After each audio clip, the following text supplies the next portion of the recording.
Hello viewers, আসসালামু আলাইকুম। Samia's moms রেসিপিতে সবাইকে স্বাগতম জানাচ্ছি। আজকের রেসিপি ট্যাংরা মাছ ভুনা। আশা করছি সহজ রেসিপি সবার কাছে ভালো লাগবে। চলুন দেখে নেই। চুলায় প্যান বসিয়ে তেল গরম করে নিয়েছি।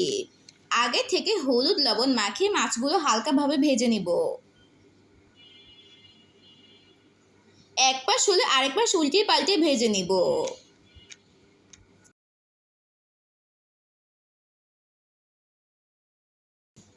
ভাজা হলে তুলে নেব।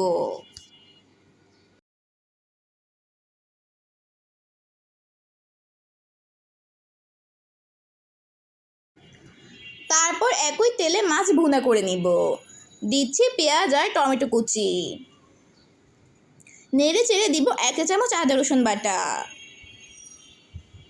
তারপর গুঁড়ো মশলা দিচ্ছি 1 চা চামচ হলুদ, মরিচ, জিরা, ধনিয়া গুঁড়া আর স্বাদ মতো লবণ। ভালোভাবে ভেজে দিব পানি। মশলা ভালোভাবে কষিয়ে নিব।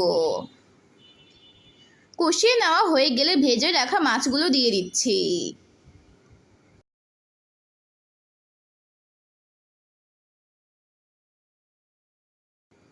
দিচ্ছি 4-5টা কাঁচামরিচ। ভালোভাবে নেড়ে চেড়ে নিতে হবে।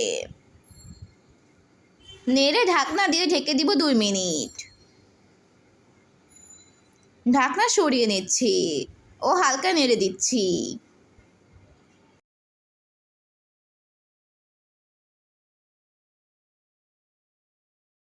তৈরি হয়ে গেল ট্যাংরা মাছ ভুনা।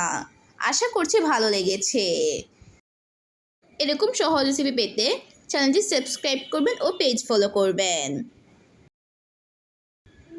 ভিডিওটি ভালো লাগলে লাইক, কমেন্ট, শেয়ার করবেন। সবাই ভালো থাকবেন, সুস্থ থাকবেন। আল্লাহ হাফেজ।